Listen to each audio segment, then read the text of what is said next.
every state we have built in this series has been a single vector of definite amplitudes. That picture is honest, but it is incomplete, and this episode is about the gap it leaves. Start with 2 coins. The first is spinning in the air, catching the light. The second I have already slapped down under my hand, hidden from both of us. Ask either coin, heads or tails, and the honest answer sounds the same, 50-50. Then aren't those the same situation? In both cases, I just wait, look, and see a 50-50 result. They feel identical at the instant you look, but underneath, they could not be more different. The spinning coin is a genuine superposition. A live blend of heads and tails that can still interfere with itself, the way our amplitude bars have all series long. Run it through the right gates, and its 2 possibilities will add and cancel like waves. The coin under my hand is already, definitely, one face or the other. Nothing is blended and nothing can interfere. The only fog is the one inside your head. And here is the trouble. Our state vector, that row of amplitude bars, describes the spinning coin perfectly. But it has no way to write down the second sentence. It is definitely one of these, I simply do not know which. A single vector always commits to a state. It can hold a superposition, but it cannot hold your ignorance. So we need a richer object, one with room for both kinds of not knowing at once. Building that object is this whole episode. The repair is almost embarrassingly simple. Instead of laying the state out as a row, lay it out as a square. For a pure state, you take the amplitudes and multiply them by themselves in a little grid, the outer product of the state with itself. We call the result the density matrix. In our from-scratch code, it is a single line. Build a 1-qubit density matrix, apply a Hadamard, and out comes the plus state written as a square instead of a vector. Why would changing the shape help? A vector and a square built from the same numbers carry the same information. For a pure state, they do carry the same information, and that is the point of starting here. Look at what the square holds for the plus state. It is a 2 by 2 grid, and every entry is 1/2. The 2 numbers down the diagonal are the measurement probabilities. 1/2 heads, 1/2 tails, exactly what the bars told us. But the 2 entries off the diagonal are genuinely new. We call them the coherences. And they are the part of the square that records the live superposition, the fact that heads and tails are still blended, still able to interfere. The square has room for something the row did not. Is there one number I can read off that tells me whether a state is a clean superposition or something muddier? There is, and it is lovely. It is called the purity. You multiply the density matrix by itself and add up the diagonal, which is the trace of the matrix squared. For any pure state, any real live superposition, the purity comes out to exactly 1. Run it on the plus state we just built, and the code prints 1, up to floating point dust. As a state grows muddier, more mixed, that number slides below 1. So purity is our dial. It reads 1 for pure, and less than 1 the moment the state becomes a mixture. Keep that dial in view. We are about to build a state that pushes it as low as it can go. Now let us finally write down the coin under my hand, the thing the vector flatly refused to hold. It is a 50-50 mixture of definitely heads and definitely tails, so we build it square by averaging the 2 pure squares, half of the heads grid plus half of the tails grid. Watch what falls out. The diagonal reads 1/2 and 1/2, the same 50-50 probabilities as before, but the 2 off diagonal entries are 0. The coherences are simply gone.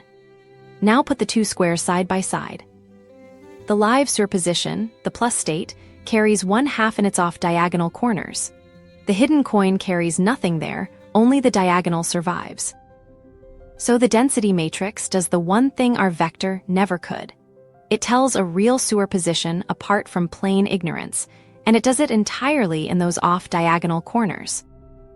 Turn the purity dial on the hidden coin and it reads 1/2, the lowest a single qubit can reach. It is as mixed as a qubit can be. So mixed really just means the coherences have drained away, and all that survives is a classical list of probabilities. That is exactly it. A fully mixed qubit is a classical coin wearing quantum clothing. a diagonal of probabilities and nothing else at all. Everything we would call quantum lived in the corners that went to zero. Strip the corners, and you are left with ordinary odds. And notice what the word mixed is really doing. It is not saying the qubit is in some exotic new physical state. It is saying your description now carries classical uncertainty layered on top of whatever quantum structure survives. The density matrix holds both layers in one object, which is exactly what we asked for. Here is where it turns strange, and it reaches all the way back to episode 2. Remember the Bell pair, two qubits entangled so tightly that neither one owns a state of its own. As a whole, that pair is perfectly pure and perfectly definite. Its purity is 1. But now ask a narrower question. Suppose you only ever get to touch the first qubit. The second one is across the room or across the galaxy, and you will never see it again. Forget it entirely and describe the qubit in front of you alone. The operation that does this has a name, the partial trace. You trace away the qubit you are ignoring and keep the one you care about. And in our code, it is a single method call on the density matrix. The reduced square it hands back for that lone qubit is 1/2 down the diagonal and 0 off it. It is half the identity matrix. It is maximally mixed. Hold on, that is the exact same matrix as the coin under your hand. The exact same matrix, and that is the heart of this entire subject. The qubit you got by throwing away its entangled partner is, from where you stand, indistinguishable from a coin you flipped and never looked at. Quantum ignorance and classical ignorance arrive at the very same object. And the density matrix genuinely cannot tell them apart. Then sit with the strangeness of it. The whole pair was pure, its purity a clean one, and yet each half on its own is as mixed as a qubit can get. The mixedness was hiding inside the entanglement the entire time. You might worry we bought all of this by throwing away the old machinery. We did not. The density matrix is a strict generalization. Gates still evolve it, sandwiching the square between the gate and its mirror image. Probabilities are still the diagonal. Expectation values are still a trace. Run a noiseless circuit on a pure state, and the square tracks the old vector exactly, entry for entry, which is the sanity check that tells us we built it right. Everything from Hadamard's to Grover to the Fourier transform runs unchanged on the square. The old world is a special case of the new one. So the density matrix loses nothing, and it gains the honest description of what you actually hold, which, for any real qubit, is never quite the whole story. And it hands us one last gift. It points a finger straight at the fragile part.